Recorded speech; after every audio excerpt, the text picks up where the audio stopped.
je prepuna. Urikaj devojka ti. Jovana, Ne čuješ me, a? trebaš ljubavi da budeš srećna, jer ako bivši momak onako priča o tebi, to znači da vrijediš. To ukapiraj. Nije draga naivna.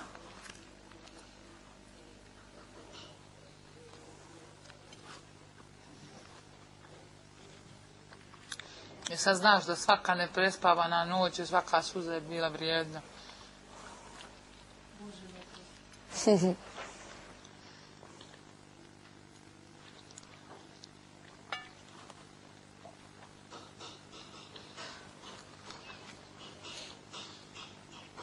A ti, ljubomorko?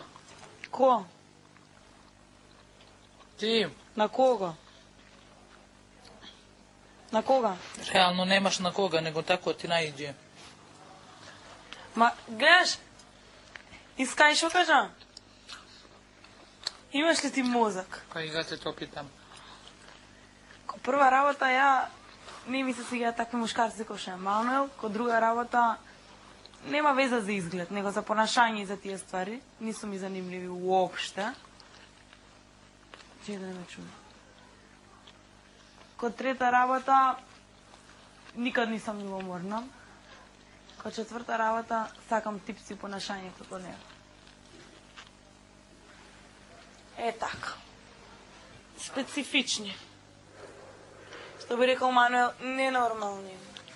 А Мануел нормални. Jebi. Govna.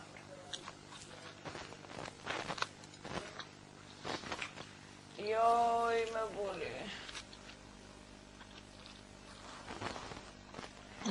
Ne pitaj me, druže moj.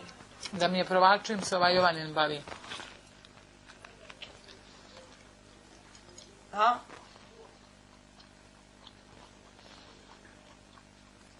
Prodaje šerpe.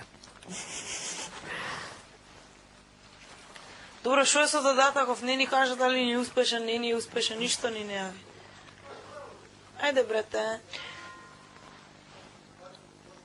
Карло! Ајде да исповедалница, питај дали е задатак